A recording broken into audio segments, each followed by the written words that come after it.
பசியினால மான துரத்துச்சான்.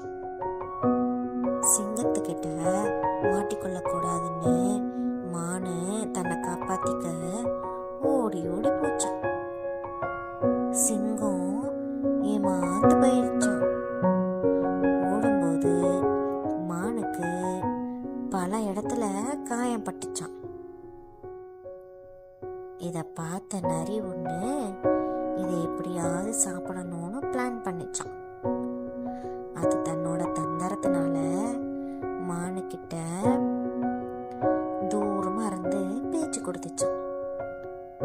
மானை எப்படியாவது நம்ப வச்சு சாப்பிடணும்னு அதுகிட்ட பேசிச்சான். தூரத்துல இருந்து உடம்பு சரியில்லையா மானே அப்படின்னு நரி கேட்டுச்சு. அதுவும் அன்பா பேசிச்சான்.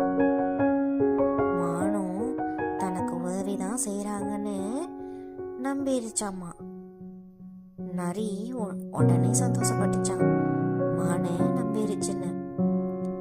மானு தனக்கு உதவி செய்யதான் வந்திருக்காங்கன்னு என்னை தூக்கி விடு அப்படின்னு சொல்லிச்சான். உடனே நரி அதை தூக்குறேன்னு பக்கத்துல போய் தொண்டையை ஒரு கடி கடிச்சு அத சாகடிச்சான். அதுக்கப்புறம் நரி தன்னோட பசிய தீர்த்துக்குச்சான். அரவணைக்கிறது போல அன்பா பேசி அதோட எண்ணத்தை நிறைவேற்றிக்குச்சு அந்த நரி.